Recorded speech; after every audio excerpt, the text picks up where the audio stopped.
Ordinary Habits, Extraordinary Life is about mastering simple things in everyday life to expand your views, access more of your untapped potential, and evolve ordinary habits into an extraordinary life.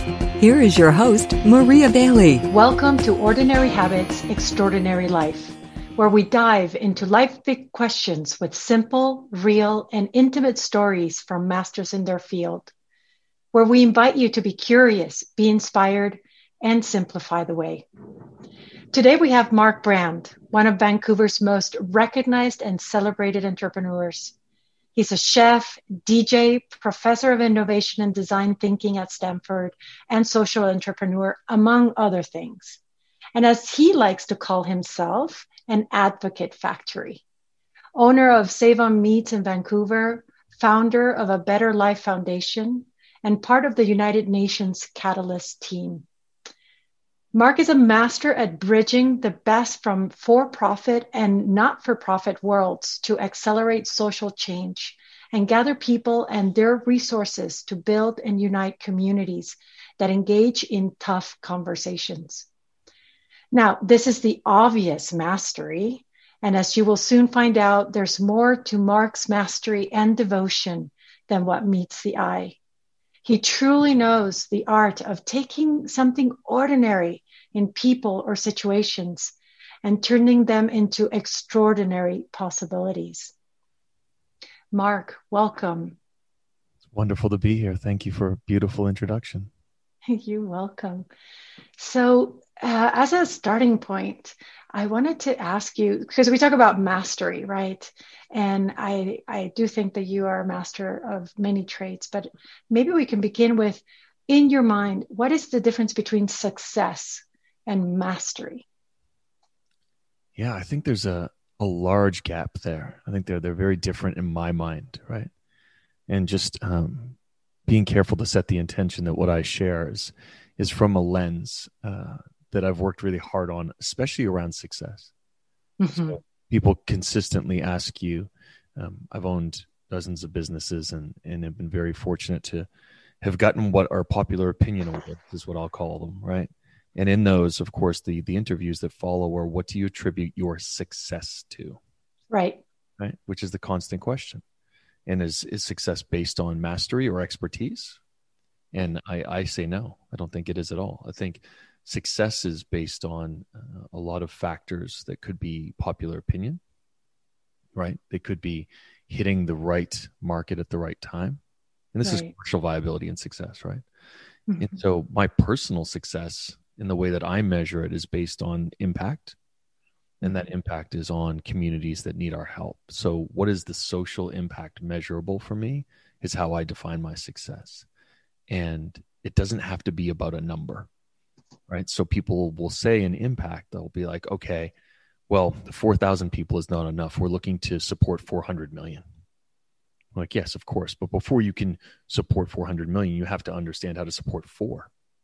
Right. You have to understand what true success looks like, not what Band-Aid success looks like. How do you actually help people who are struggling achieve upward mobility?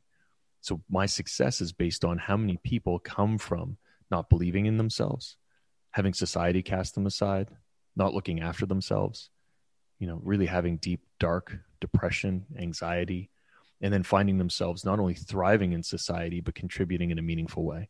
That would be a metric that I would say is success. My success is being able to support people finding their way back, right? Mm-hmm.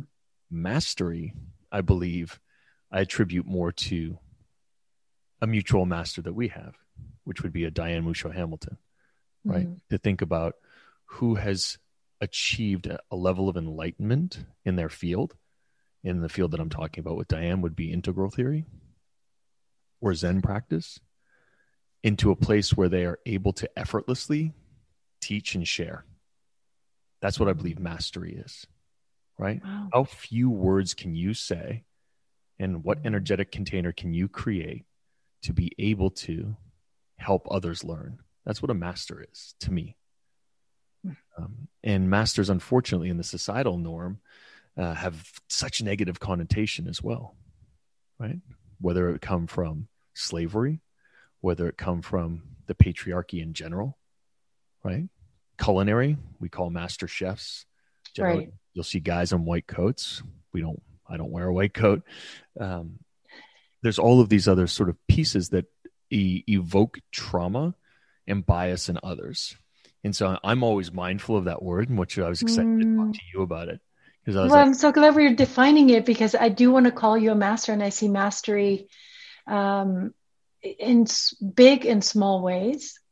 And so I love that we have this opportunity to define it. I love that you brought in your definition of mastery and the clarification that we're not talking about this, how you say, cultural links that we might give to this master. mm-hmm.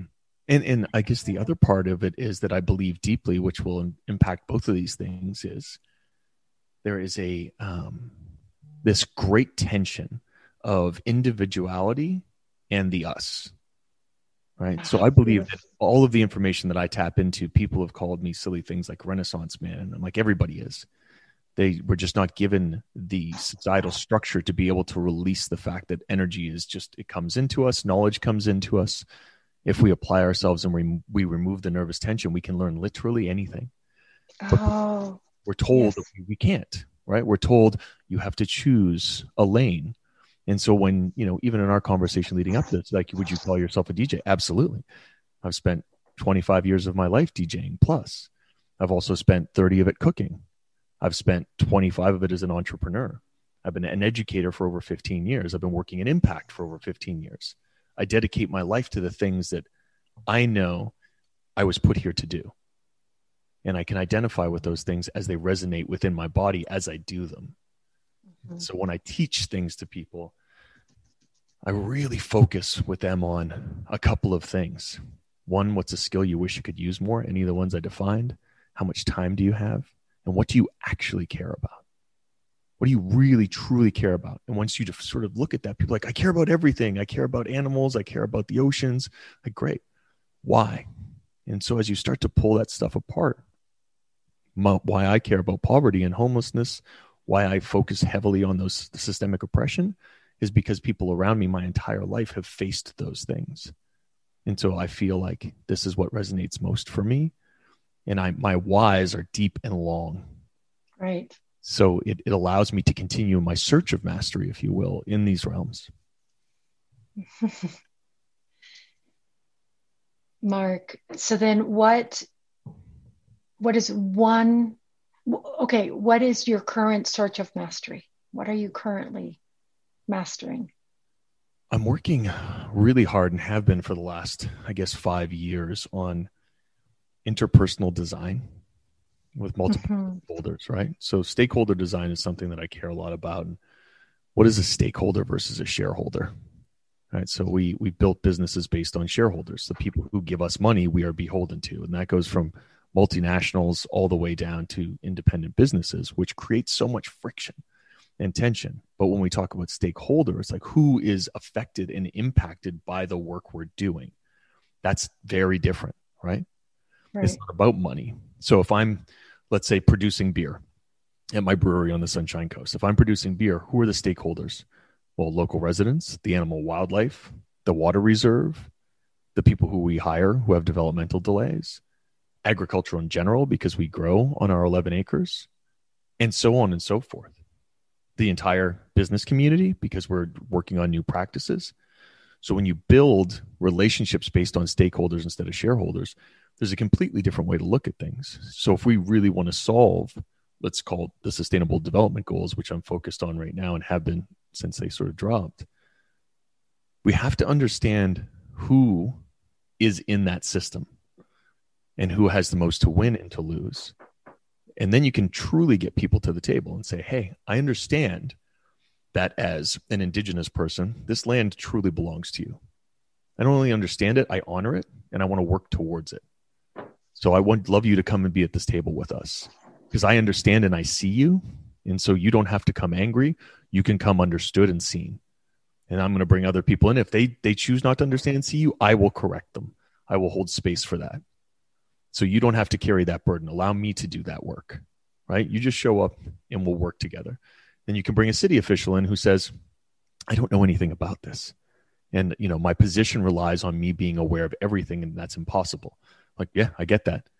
So let me give you some Coles notes, and I need you to come with a plan and with some money, and then we'll start to work on stuff together. So as you know, as an integral facilitator, this is the work that we do.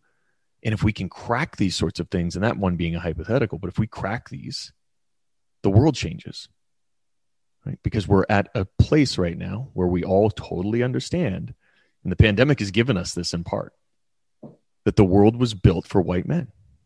It was built by and for people who it ultimately doesn't serve the rest of us.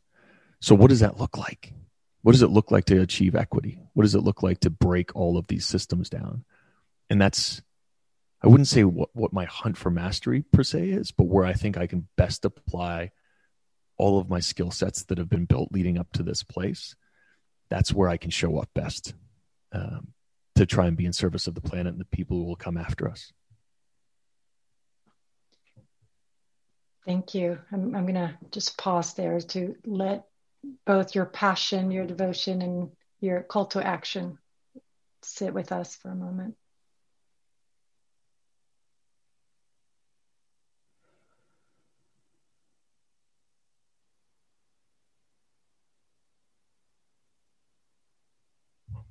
So when I sit in that hot coal and fire burning that calls for, I do get curious, where does this all originate from? And so my compulsion, is to get to the heart of things, right? And I make a claim that heart is actually ordinary, is in our basic humanity.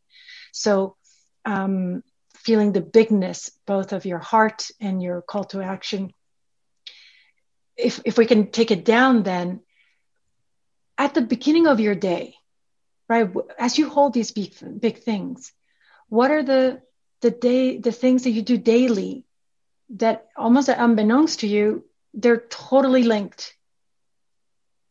Yeah, there is. Let me take a little step back. We have, as a species, become so hell-bent on consumption and competition, right? Everything revolves around those two things. Keeping up with the Joneses, or the Smiths, as we like to say. I need the new truck. I need the new fence. I need the new pool. I need the double car garage. I need these. You don't need any of that. But that is the norm that has been created, very, very specifically been created to make sure that you stay part of a system, right? And the other part of those things are care. We've lost sight of care for self, care for other, right? Because the competition is so fierce. And we even find it in interpersonal relationships. In love, we're competing, right? You find it in your own home, like having an argument and somebody's trying to get more leverage over the other person and trying to like be in this place. And that's not love. That's a competition, right? You're at workplace, you're jockeying to look better than the other person versus working aligned and proud as a team, peer to peer, shoulder to shoulder. That's not the norm. The norm is dog eat dog. We're never going to get anywhere that way. And capitalism being the big C that sits in all of it. How much shit can I accumulate? How much zeros can I put into a digital thing that sits with somebody else and makes them money while they invest in fossil fuels and destroy the planet? What? Who decided this was a good idea?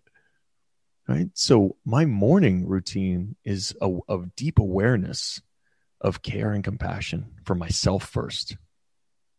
Wake up. And so is it like an alarm clock? Is it the sunrise? Is it smell of the automatic coffee machine? If we get a little view of when no one is watching, who's Mark Brown in the morning? Yeah. I mean, my parasympathetic is highly trained at this point. I'm up at 5:58. I don't set an alarm. Mm-hmm. I don't need an alarm. I go to bed when I'm tired and I wake up every morning at the exact same time because I can feel outside waking up. And I shared my view with you. I'm looking at the North Shore Mountains here in Vancouver, British Columbia. I look at the ocean and I stare out the window and I turn on the coffee machine and the espresso gets pulled. And then the day starts and it ends at about 9 p.m. And that's 7 days a week. And my days are filled with purpose.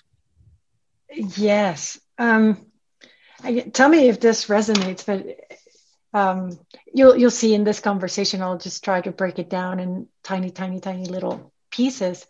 If I could break down in this moment, there's something that you just said of, I feel. I wake up because I feel. I would go to bed because I feel. I would imagine that habit of and we can again break it down to what is that for you, right? But I would imagine, I'm now making a story that you feeling the people and what the world needs is that kind of feel, and then you turn it into action. Is that, would you say that could be sort of like I mean, I'm calling it a habit, but it's sort of like what you do that is constant. Yeah, I mean, it's a connection to container, right? Like there's us. We are us, is what I say every day, right? There's no us and them. There's just us. Exactly. And this separation. The individuality and the us, right? That's the great paradox. Yeah. It's the ridiculousness of what we built, because anybody who's done any even slight meditation or gone to a rave or been part of a concert experience or a rally and a march or like part of a real team in sports, that's it. But times it by 100. Like I feel the people that I'm connected to. I know when something's wrong with my family. I know when something's wrong with the people. I don't need a text message. I'm connected. So when I wake up in the morning, of course, I battled addiction my whole life. I battled addiction and people who are deeply connected. We say empaths, but I think that's bullshit. I think people who are deeply connected to all of us feel the collective pain. And so we work on the collective pain, and the collective pain can be serviced by creating understanding and collective justice. And so I wake up feeling those things, right? With the knowledge that we've created things that do that. So it's not hypothetical to me. We've built systems that have fed millions of people, that have created hundreds of thousands of interactions between have and have not. Like this is what we do. We design these things for real, and it's changed thousands and thousands and thousands of lives. So if the greater good is being served, and there's a million of me and my teams out there working, we can get to a resolution, and then everybody won't have to feel the way they're feeling. There's a reason suicide rates are so high. There's a reason anxiety is at an all-time high. The whole container, if the community is unwell, we're all unwell. Right. You don't get to choose. You can't separate yourself. It's just not possible. But we think it is, right? We think that we're alone. So the feeling that I feel is what keeps you connected to the individuality, to the us, and also what got you out of then the addiction of perhaps the not wanting to feel. What is I guess the question, I don't know in English, it's kind of like the crucible, but then also like the gift of the I feel. Mm-hmm. Your feelings are the greatest gift, the greatest gift. Our problem is we don't know how to sit with them because they show us our trauma. So how do you sit with them? I had to discover all of what my actual trauma was. I was sexually abused when I was very, very young, when I was like toddler age and young boy age, and I had refused to engage that. And so that emotion, everything that you do in your life will continue to show you that emotion until you deal with that emotion, until you actually honor that happened to you. I have no emotion over it now. Like when I share it with you, it's very matter of fact for me. It no longer dictates the way that I interact with other women, with men. Like it dictated a lot of the way that I lived my life. And people have these traumas, and they have these really deep ones that sort of help govern how they walk through the world. And so we numb them. We're like, okay, there's a pill for that. There's a bottle for that. There's a line for that. Something will help me suppress this until tomorrow when I'll have to suppress it again. Well, now there's an iPhone or a phone for that. And addiction can be anything. Yeah, I think it's a trigger machine. I don't think that it helps suppress anything. I think it helps just show. And so that's why we're constantly trying to avoid. So our emotions come from real life. And I use this around homelessness because people, that's, obviously it's one of my major points of work. But what I say to people is you could rest and leave your house, right? And you leave your house in Queens, let's call it New York. And you take, the R train and you get downtown and you jump out. You've got 6-block walk to work. In that 6 blocks, you're going to encounter at least 3 homeless people every day, minimum, right? You will see them And whether you choose to, in your frontal lobe, recognize that or not, by the time you get to work, you're slightly agitated because you're a human being. It hurts you. And whether you register it hurts you or not, or you think you're tougher and better than everybody, you're not. You're not. So it's impacting you. And so that just builds up over time. And the great injustice is when you actually go into your feelings, you're like, God, you know why I'm sad? Because people shouldn't be homeless. It's insane. I saw a homeless child who was 4. That's not okay. And yet here I am drinking a $7 latte and making $200,000 a year. All right. That's not to point a finger at anybody and say you're a bad person. It's to say that if we all just sat with our feelings, we wouldn't allow this shit. We know that we have full control on a mass. There's nothing stronger than a group of humans aligned to change things. And we're seeing it all over the world. So if you don't engage your feelings, you don't know what you care about. If you don't know what you care about, you can't stand up for it.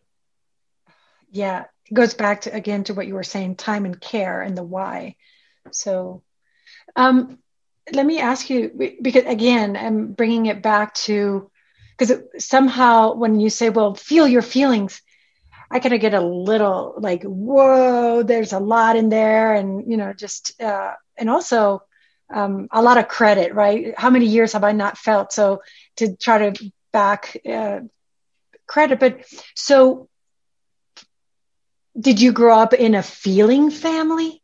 So then it comes natural to you? Were you the feeling child in an unfeeling family? Or how did you came to this just habit, or again, I'm calling it habit, but a consistency of this is what I'm going to do every day. This is how I'm going to live my life. This is how I'm going to lead my life, feeling my feelings and feeling everyone I see.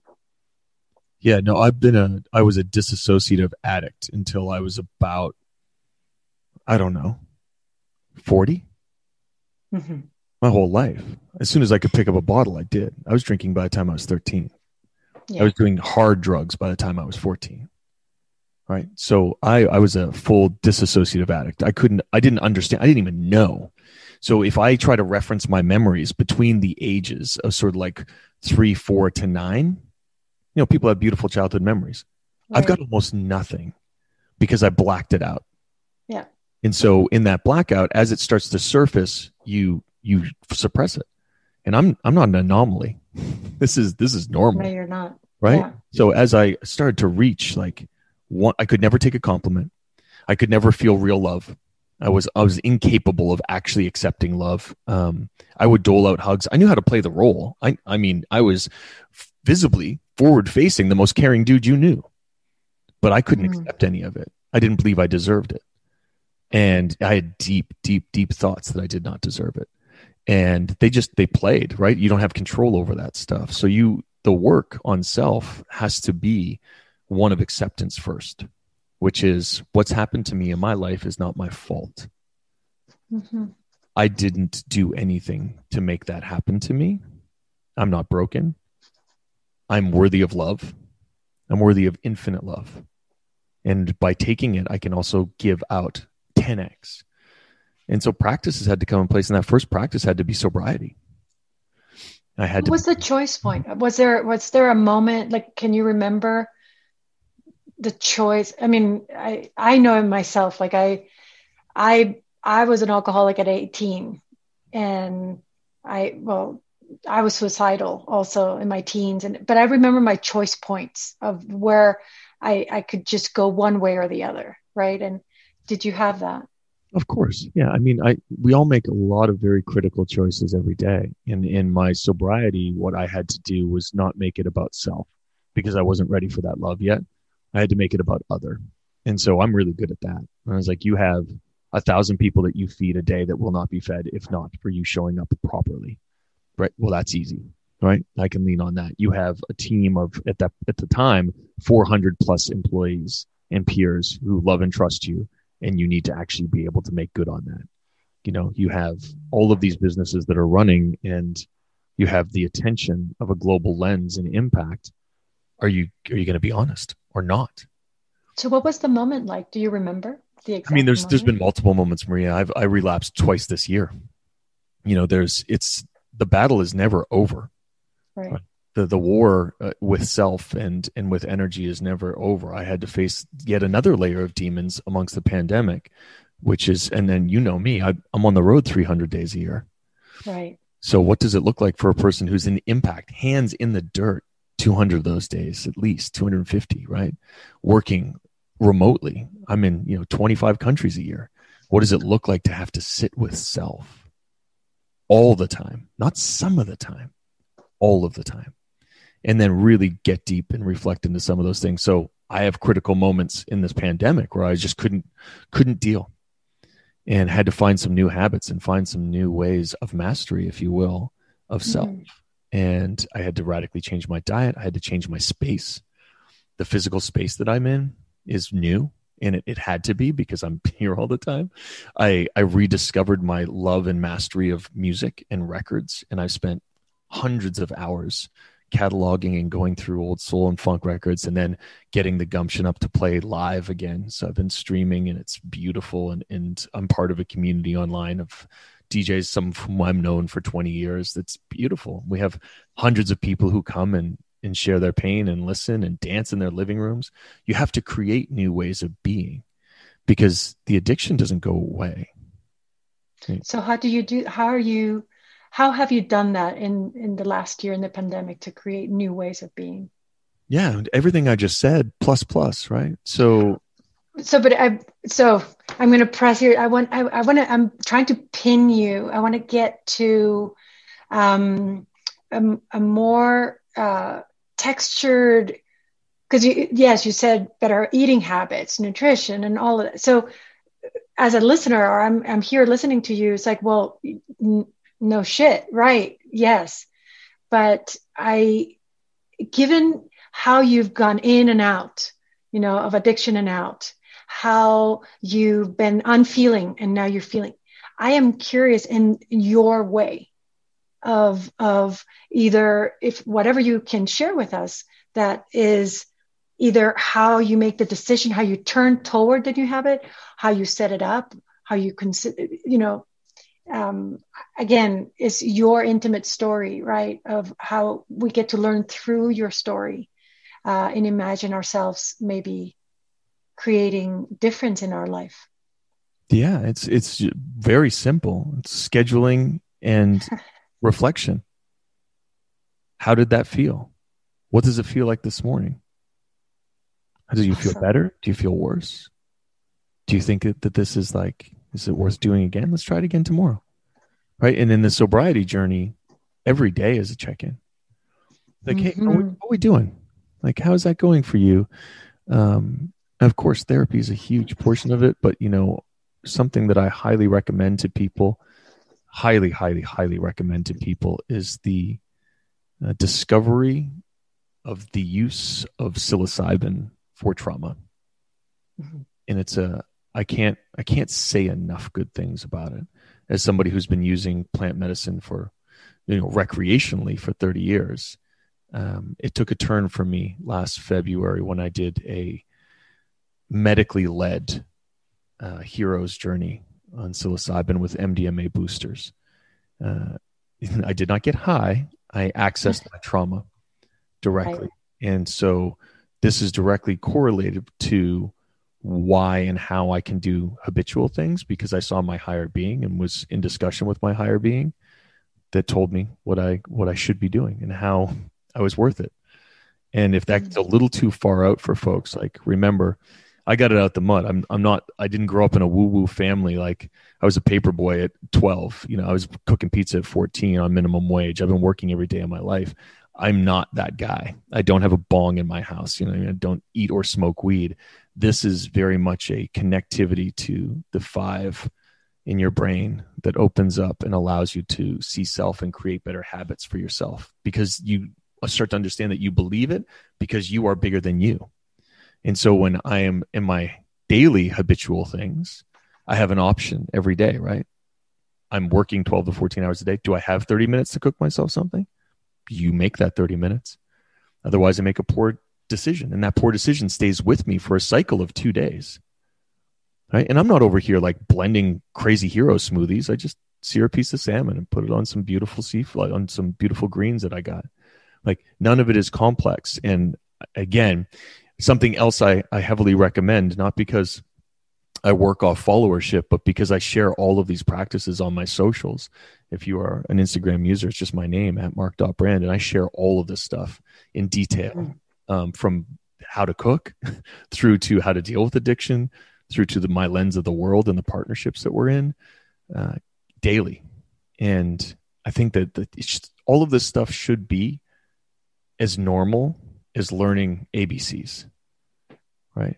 All of this stuff should be accessible to us early. And for those of us who discovered it late, it should be easily accessible. How do I start to feel good? How do I make impact in the world? Where are the steps, right? They exist, but they're in very scattered places, if you will. Well, you touch there again. I'm getting to the simple things. It could be just as simple as asking yourself, how can I make my life better today? How can I feel better today? And so maybe you don't, and I would imagine that it has to do also with addiction. Like I love how you say every day is a check-in.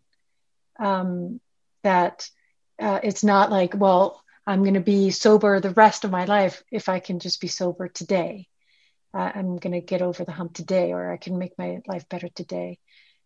How is this linked?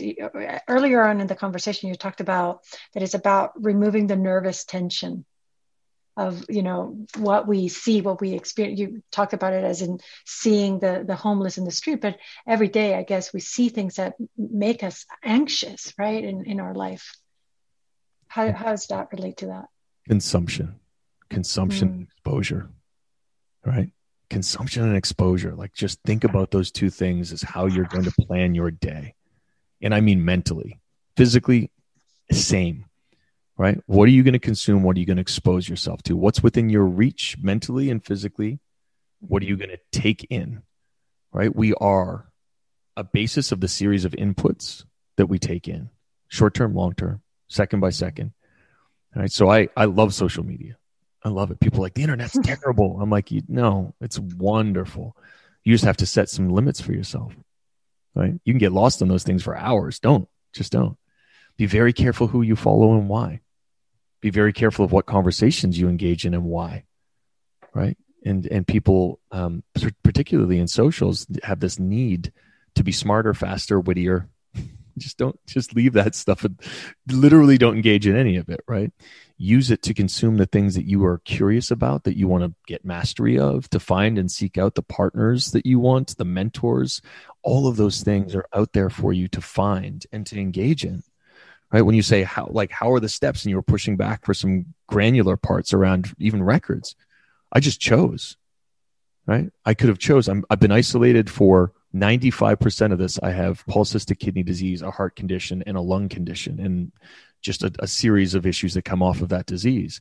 I can't get COVID. It's not optional for me to do so, right? I won't survive it. So how are you completely alone all the time when you're a completely social being? And you have to make sure that you don't fall victim to what you're consuming, right? And what's happening around your life and your intakes. And so we are very much in a pivotal point of news outlets assaulting us, social media also assaulting us, but we have defenses, and that's our attention. Our attention doesn't have to go there. We are fully autonomous in it. People are like, but it's everywhere. I'm like, yeah, it's not. It's not if you don't choose it to be. And you have to be an active participant. It's like, but then I won't understand pop culture. So what? Like, what are the actual parts of it? Do you want to lead a happy, loving, full life of purpose? Or do you want to know what the newest cat meme is? Or do you want to know what the latest dumb thing happened in the Senate? Like, you can be politically activated, motivated, aware in it without having to consume all of the nonsense. You can just broad stroke say, this person is a racist. I understand that.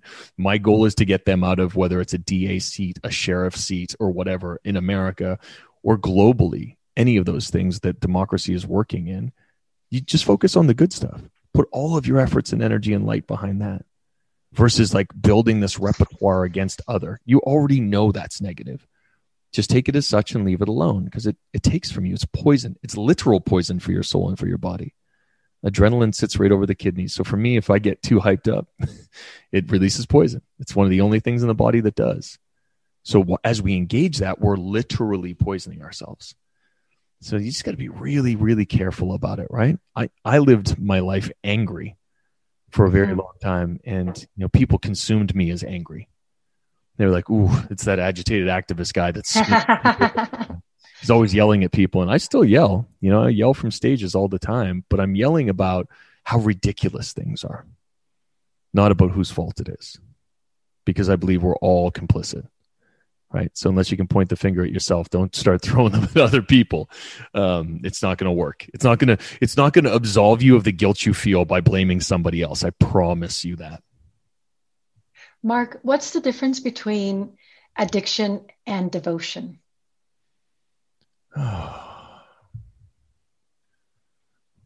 That's a beautiful question. There's just so many different answers. So I'm just going to focus on the one that's coming to me, which is to devote yourself to something is to relinquish all need or want for result based on self. There's no result for you. I devote myself to poverty. I'm devoted to it. I'm devoted to the ending of poverty globally. I'm devoted to the saving of our planet. I'm devoted to those things. I'm devoted to my friends and my family, regardless of how many times they fuck up. They are my people. I will stand with them till the death. I'm devoted to that. I am addicted to escaping the feelings that occur within me of not being good enough, of not moving fast enough, of not pushing hard enough. I'm addicted to that. I'm addicted to the serotonin burst of being patted on the back. And when that doesn't come, what's the other side of that, right? Like those are the sort of addictions that we have in our life that are, I'm addicted to sex. I'm addicted to interpersonal qualification that I'm good enough, that I'm attractive enough. I'm addicted to sugar, to saturated fats. Some people are addicted to exercise. I need to look the best. I need to be the most shredded and just like hurt themselves really badly. Those are unhealthy. Devotion is a choice. And when people devote themselves to deity or spirituality, they are devoting themselves to a set of rules and norms that they will guide their life with. And I think that shit's beautiful. I'm not governed by that. I'm governed by a larger spirituality, but I think it's beautiful. People are like, are you anti-religion? Like, are you atheist? Mm-hmm. I would be borderline agnostic, I guess. Like, I'll wait and see who comes. But I think whoever comes, we all share the same principles. In service of other, be kind, be gentle, only take what you need. It's all simple stuff. So being devoted to those things is important. Being addicted to them is dangerous. That's where we see cults and sectarian stuff, right? That's the dark side. And you and I could talk about all day light and shadow. So my shadow, the shadow of Mark Brand, is addicted to alcohol, cocaine, all sorts of other things. My shadow loves those things. It loves the fight. It loves a physical fist fight. It loves a political fight. It loves to like be the aggressor, to be the smarter one. My light realizes that all of those things are poison for self and other. And so I try to govern myself. And again, going back to my practices in the morning, by being in the light, by sharing that light.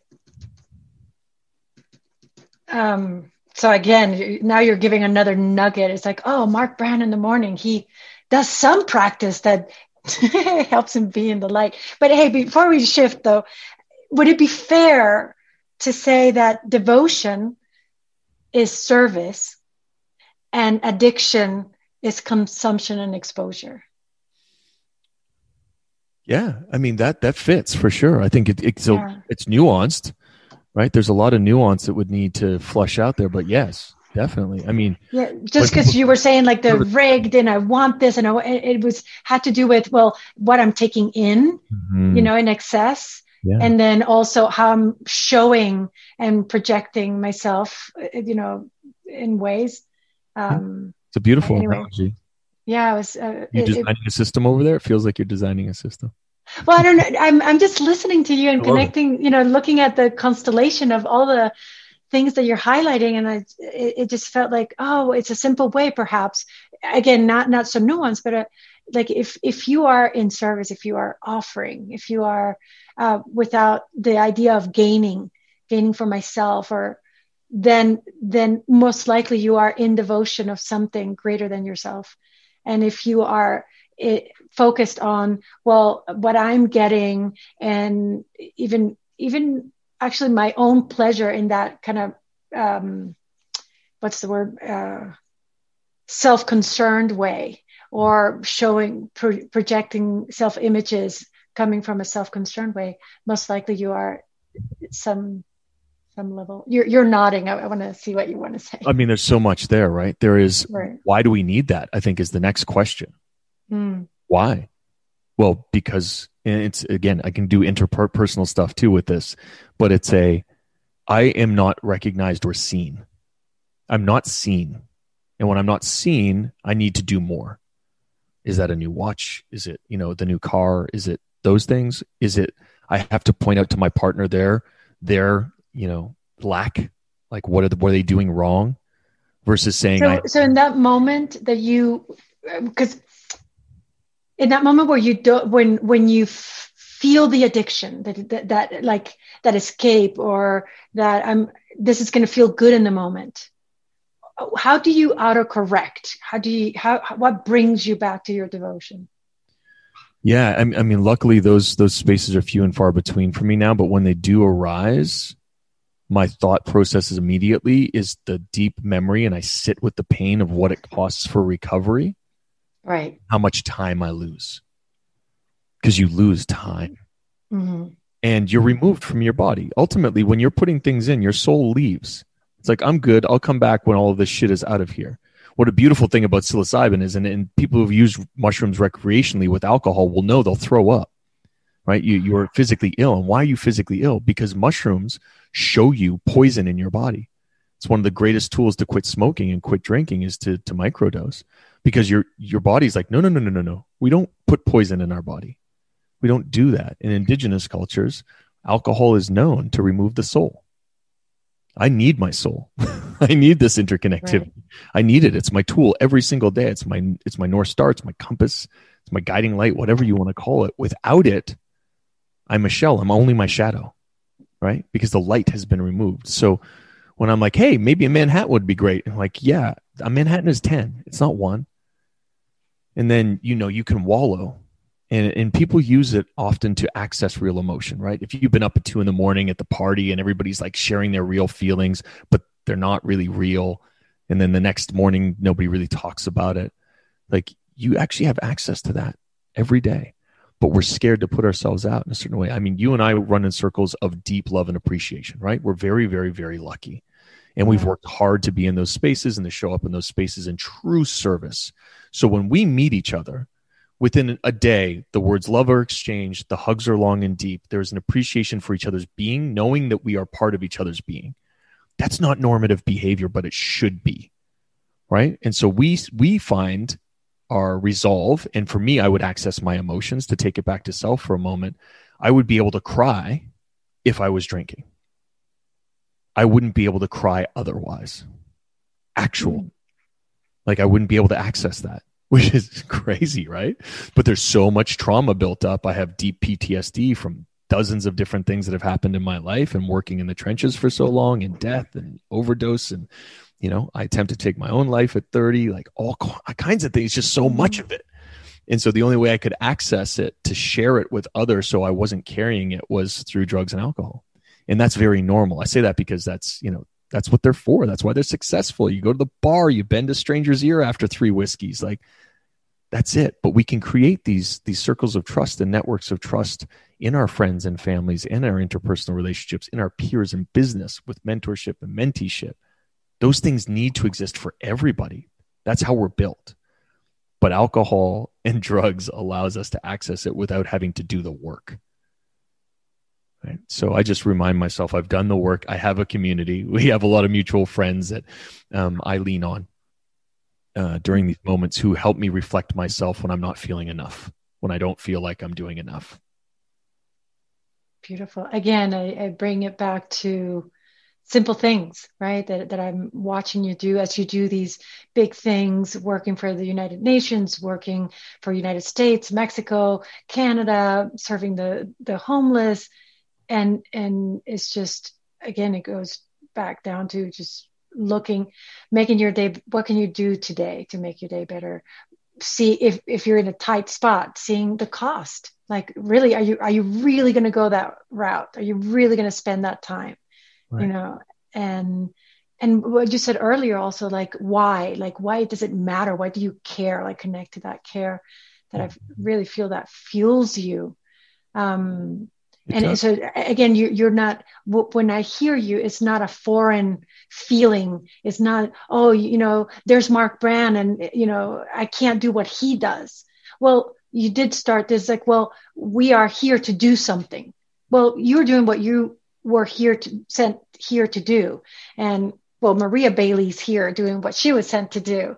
And so it's not the invitation, or here it's not, you need to be like Mark Brand, but it is kind of pause. I'm saying what I'm hearing from you, where is that pause and first notice all the ways that you're unfeeling, or you have all the things that you're making yourself unfeeling, and reduce that anxiety, right? Like, and then start feeling what is your way to feel again? Maybe it's therapy, maybe it's a journey, maybe it's your partner, maybe it's silent moment, maybe it's nature, reading poetry.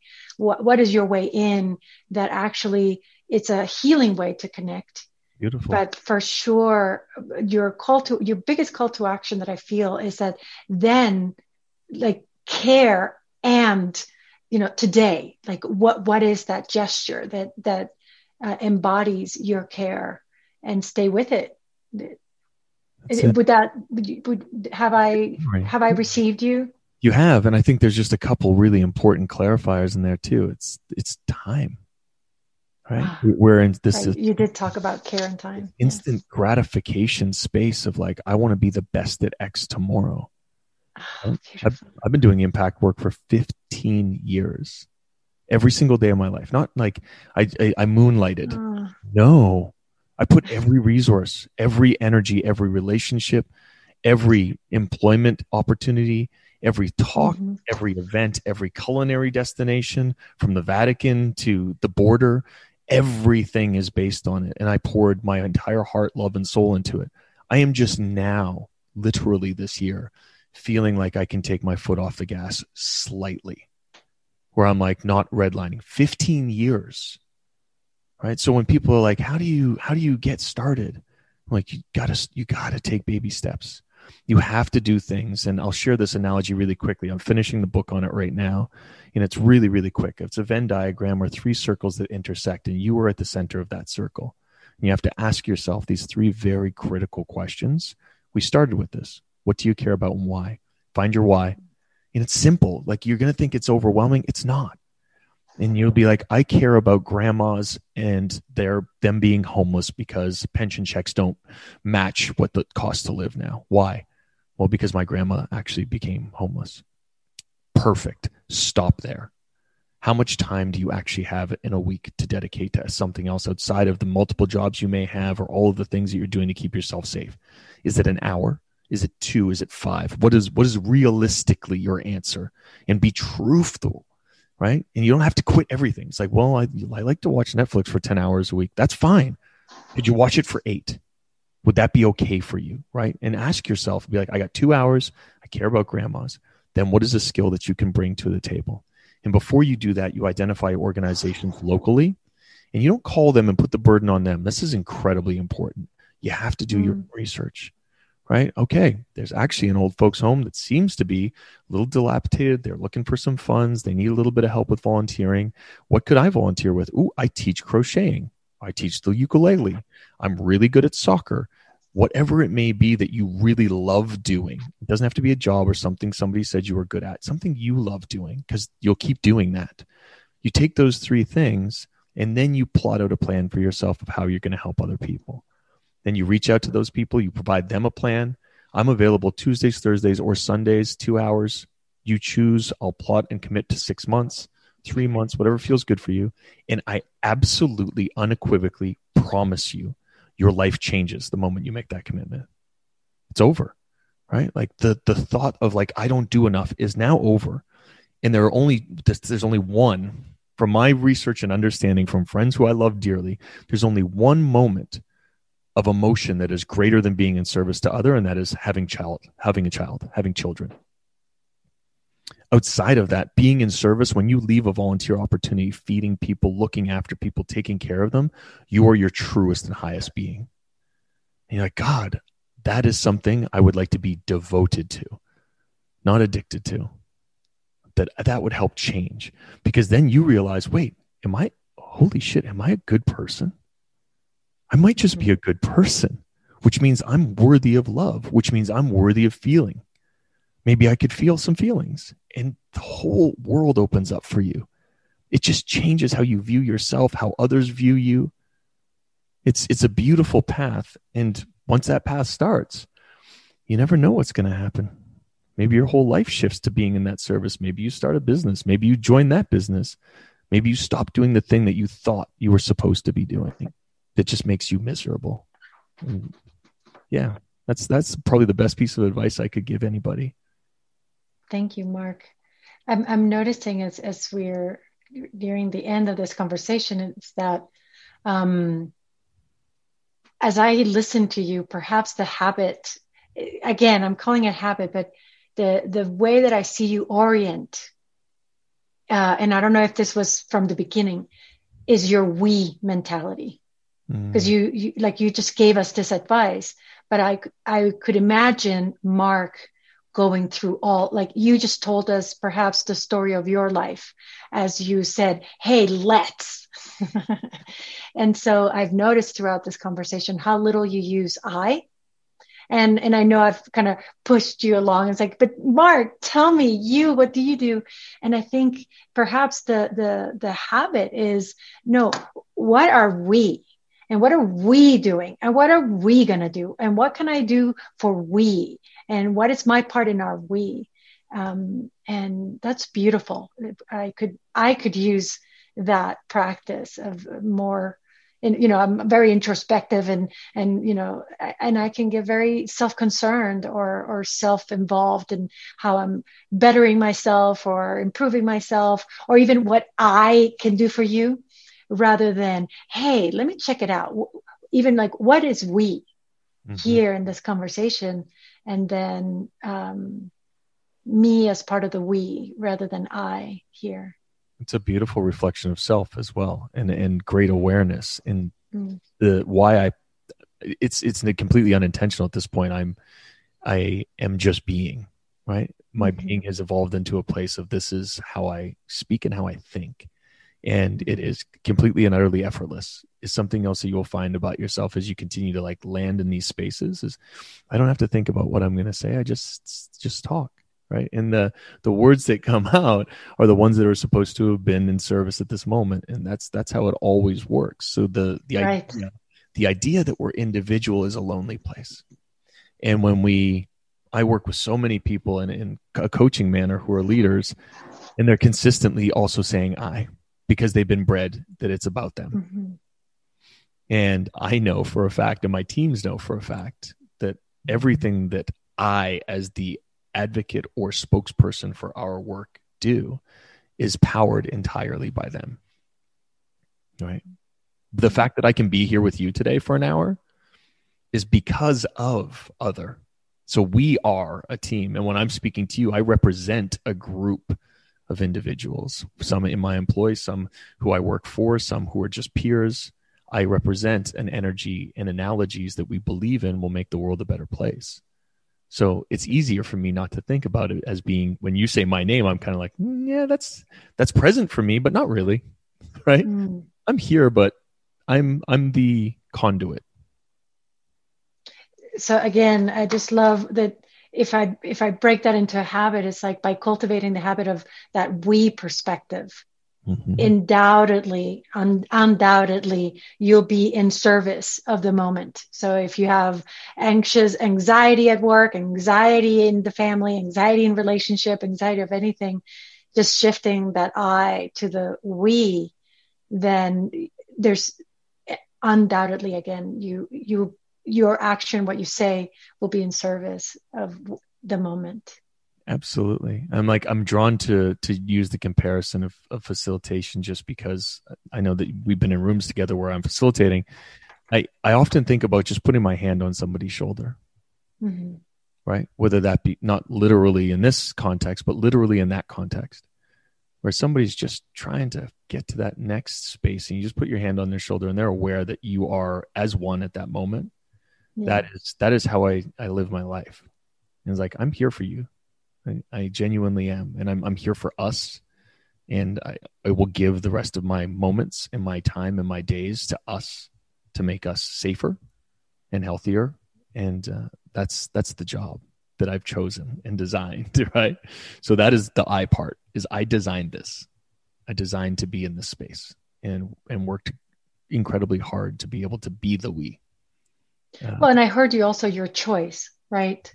You said that the difference between a devotion and addiction is choice. And throughout this conversation, I've again and again, I've heard the choices, and every day, again, it's a check-in, So Mark, thank you so much for bringing yourself, your insights, your life, and all those you serve, because I can also feel all of them here with you. And I am honored to receive your wisdom, your friendship, and may I grow bigger into my we and be in service of a greater whole. True honor. Thank you for holding the space and allowing this conversation to be so true. And that is because of our friendship and your skill set. So I appreciate you. Thank you. Until next time, be curious, be inspired, and simplify the way.